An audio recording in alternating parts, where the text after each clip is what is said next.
याच्या कार्यक्रमाच्या निमित्ताने EPF 95च्या कार्यक्रमाच्या निमित्ताने आपण जमलेलो आहोत। या कार्यक्रमासाठी आपण आदरणीय पवार साहेबांना आमंत्रित केलं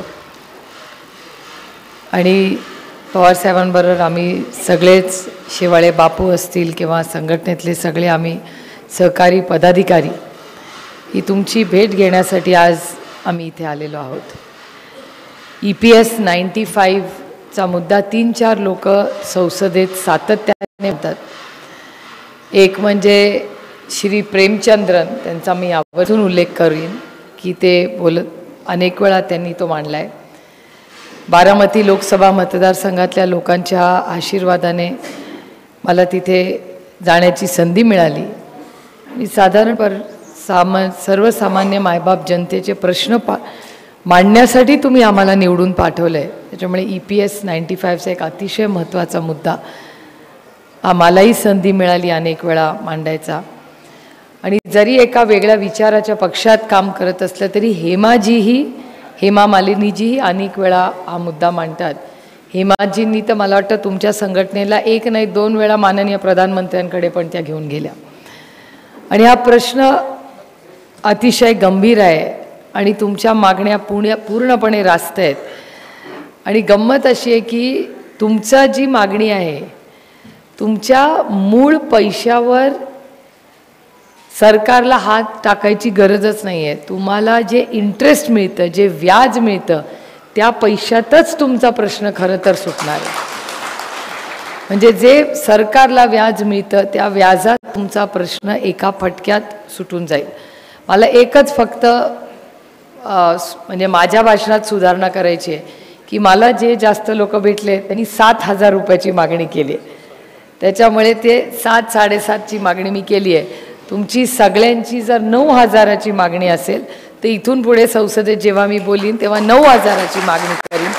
पण मागणी करताना आपल्यालाही जेव्हा जर हे पुढचं संसदचं सेशन येईल आमचं नोव्हेंबरमध्ये, त्याच्या आधी जर आपण मला समजावून सांगू शकला की 9,000चा मॅजिक नंबर कुठून आला। कसं आहे, आपणही मागणी करतो, मागणी करायला काही प्रॉब्लेम नाही, मागणी केली 50,000 मी मान सकते असं नाही, पण मागणी करताना आपणही थोडासा अभ्यासपूर्वक ती मागणी केली की ती प्रॅक्टिकल आहे का, मग आपले पैसे किती आहेत, त्याच्यावर आपल्याला व्याज किती मिळतं आणि त्याच्यापैकी दर महिन्याला 9,000 रुपये सरकारला देणं शक्य आहे का, हे जर तुम्ही मला सगळं समजून सांगितलं तर मला मांडणी करताना आणखीन जोराने तुमच्या वतीने ती मांडणी करता येईल।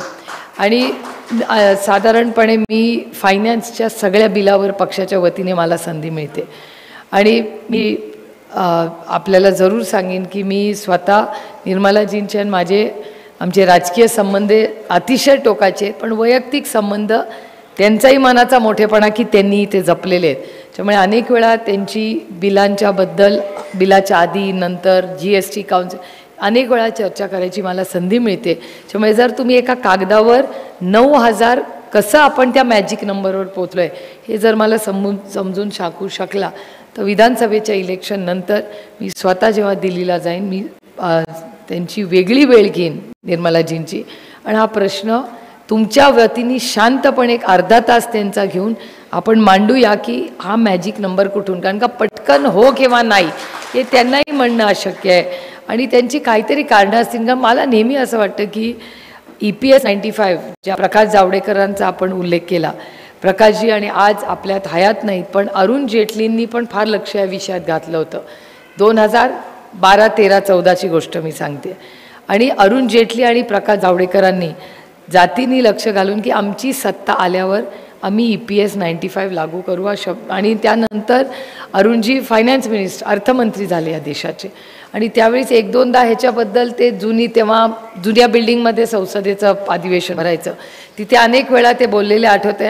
आमची त्यांच्याशी बऱ्याच वेळा चर्चा झाली, पण मला आज अरुणजींबद्दल काही वेगळं बोलायचं नाही कारण का ते आज आपल्यात नाही आहेत आणि अनेक वेळा काही चांगले निर्णय हे अरुणजींनी त्यांच्या काळात घेतलेले आहेत, तेव्हा त्यांची मदत झाली, पण पुढे ते आपल्या हातून निघून गेले आणि त्यानंतर ही जबाबदारी निर्मलाजींवर आल्यापासून EPS 95ची आंदोलनं होतात, पार्लमेंटमध्ये मांडलं जातं, पण गाडी पुढे हलतच नाही आहे आपली। आता ती का हलत नाही आहे आणि मला असं वाटतं की मला अजून आठवतं आहे की डिसेंबरमध्ये ज्याचा उल्लेख आपण केला की आदरणीय पवारसाहेबांचा वाढदिवसही असतो, मला असं वाटलं की अरे आपलं कुठेतरी चुकतं आहे किंवा आमची पिढी तुमच्याबाबत कमी पडते आहे की तुमच्यासारखे सगळे ज्येष्ठ नागरिक, कोण कानटोपी, कोण कॉलर, कम स्वेटर, हे एवढ्या त्या थंडीमध्ये दिल्लीला आंदोलन करत होते. म्हणजे माझ्या खरंच डोळ्यात म्हणजे प्रचंड अस्वस्थता करणारी ती गोष्ट होती की ज्यांच्यामुळे आज आम्ही आहोत, म्हणजे तुमच्या पिढीमुळे आज आमची पिढी उभी आहे आणि तुमच्या पिढीला तुमच्या हक्काचे पैसे मिळत नाही आहे, हे अतिशय दुर्दैवी आहे. आणि ह्याच्यासाठी पुढे आपल्याला हे दबाव तंत्र, म्हणजे दुर्दैवाने सरकारवर दबाव टाकायची वेळ येते, हे खरंच दुर्दैवी आहे. पण हे आपल्याला करावं लागणार आहे. आणि तुम्ही म्हणलं ही गोष्ट खरी आहे की काल रविवारी कॅबिनेट झाली, म्हणजे मला गंमती अशी वाटली की रविवारी कॅबिनेट होत नाही आणि धडाका चालला आहे निर्णयाचा. म्हणजे मला आश्चर्य वाटतं या सरकारचं की 2-3 वर्ष तुमचं सरकार आहे, 2-1 वर्ष, तेव्हा तुम्हाला काही हे सुचलं नाही. इलेक्शन आता आचारसंहिता लागायच्या आधी धडाका चालला आहे. म्हणजे ते आपल्याला काय समजतात किंवा यांना असं वाटतं सत्तेतल्या लोकांना की यांना काही दिलं तरी यांना काही झालं तरी ते आपलं ऐकणार आहे, हा त्यांचा गैरसमज आहे. त्यांनी बहिणींना लाडकं करू दे किंवा ज्येष्ठ नागरिकांना लाडकं करू दे, ह्या राज्यातल्या मायबाप जनतेने निर्णय घेतलेला आहे की त्यांना एक पारदर्शक आणि भ्रष्टाचार मुक्त महाराष्ट्रातलं सरकार हवं आहे. आणि याच्यासाठी आपल्याला सगळ्यांना पुढचे फक्त 70 दिवस आपला वेळ द्यायचा. 15 त्यांचं म्हणणं आहे की 10 आणि 15 नोव्हेंबरमध्ये इलेक्शन लागेल, त्याच्या आधी अनेक निर्णय घेतील. त्या स्कीमची अंमलबजावणी होईल नाही होईल ह्याचा त्यांनी विचारच केला नाही. म्हणजे कालच्याही कॅबिनेटचे अनेक निर्णय मलाही आश्चर्यजनक होतं. म्हटलं अरे ह्या तर मागण्या आपण किती वर्ष करतोय, ह्यांना आधी सुचलं नाही, आत्ताच कसं सुचलं. म्हणजे माननीय मुख्यमंत्र्यांनी महिलांच्याबद्दलही एक भाषण केलं की आत्ता मी भगिनींना 1,500 रुपये देतो आहे, आमचं सरकार आल्यावर आम्ही 3,000 करू. मग आत्ताच 3,000 करा ना, 2 महिन्याची वाट कशाला बघताय. जर तुम्हाला असं वाटते तुमचं सरकार नोव्हेंबरमध्ये येणार आहे तर मग सप्टेंबरमध्ये दिलं काय, नोव्हेंबरमध्ये दिलं काय, 2च महिन्याचा प्रश्न. त्यामुळे सगळं दुर्दैव आहे की आजचं सगळं हे राजकारण हे फक्त इलेक्शनच केंद्रबिंदू ठेवू नये, त्याला लॉंग टर्म काय त्याचे निर्णय तुमचे होतील, त्याचा पुढे प्रक्रियेमध्ये काय होईल, लोकांना किती जे हक्काचे तुमच्यासारखे त्यांना देत नाहीत आणि जे सोयीचं त्यांना इलेक्शनसाठी आहे तेवढंच काम या सरकारचं चाललं आहे. दुर्दैव आहे की प्रशासन हे फक्त सत्तेत येण्यासाठी किंवा खुर्ची टिकवण्यासाठी नसतं. प्रशासन किंवा सत्ता, मी अनेक वेळा बोलले, सत्ता हे फक्त एक माध्यम आहे, ज्याला इंग्रजीमध्ये टूल म्हणतात, एक साधन आहे ज्याच्यामुळे तुमच्या आयुष्यात एक चांगला बदल घडवू शकतो. पण हे साधन हे स्वतःची सत्ता वाचवण्यासाठी जास्त वापरलं जातं, तुमच्या आयुष्यात बदल करण्यासाठी कमी आहे. पण आता फार काही दिवस राहिलेले नाहीत त्याला, आचारसंहिता 1 महिन्याभरात लागेल. पण तुम्ही आज अनेक भागातून आवर्जून इथे आल्यात, काही बाहेरच्या राज्यातूनही लोक आलेले आहेत. तुम्ही सगळ्यांनी ज्या काही सूचना केल्या त्याच्याबद्दल जर तुम्हाला मान्य असेल तर महाविकास आघाडीचे सगळे खासदार आम्ही सेशन नोव्हेंबर सुरू व्हायच्या आधी आपण एक छोटीशी मीटिंग मुंबई किंवा दिल्लीला घेऊ. म्हणजे आम्ही 30च्या 30 जणं आम्ही पूर्ण ताकदीने पुढचं जे सेशन येईल त्याच्या ताकदीने एका लिने आम्ही ताकदीने सगळे मिळून तुमच्याबद्दल तिथे बोलू आणि इंडिया अलायन्सच्या बाकीच्या मित्रपक्षांनाही आम्ही जोडून घेऊ. त्यामुळे एक दबाव तंत्र पूर्ण पार्लमेंटमध्ये विरोधी पक्षनी पूर्ण ताकदीने, म्हणजे मी अखिलेश यादवांशी बोलीन, बाकी सगळ्याच मित्र, लालूजींच्या बद्दल मिसा आहे, आम्ही सगळे मिळून इंडिया अलायन्सच्या वतीने पण त्याला एक चांगलं ब्रीफिंग आम्हाला लागेल. तुम्ही म्हणला तसं आम्ही प्रश्न विचारतो, मग उपप्रश्न तुम्ही हा का नाही मान, मग तुम्हाला काय उपप्रश्न आमच्याकडून अपेक्षित आहे तेही तुम्ही आम्हाला सांगा. पण 9,000चा मॅजिक नंबर हा कुठून आला आणि जे 7,000 मागतायत आणि जे 9,000 मागतंय, हा सगळ्यांना जर आपण एकत्र करता आलं, जे तोही आपलाच ग्रुप आहे, आपल्याच विचाराचा आहे, काही वेगळं नाही. आणि माझं म्हणणं आहे की ह्याच्यात राजकारण आणूच नाही आपण कोणी, कारण का हा राजकीय विषयच नाही, हा एक अतिशय गंभीर सामाजिक विषय आहे.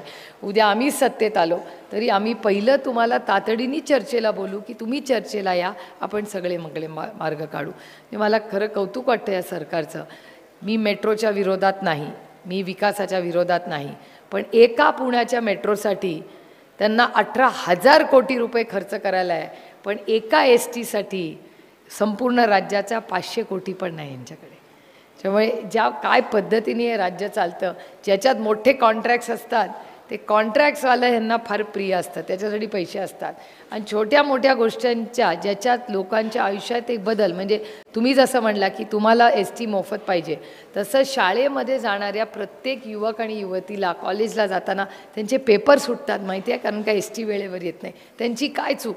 मुलं हुशार आहेत, स्वतःच्या मेरिटवर पास होत आहेत, पण ST वेळेवर आली नाही म्हणून पेपर राहून गेला.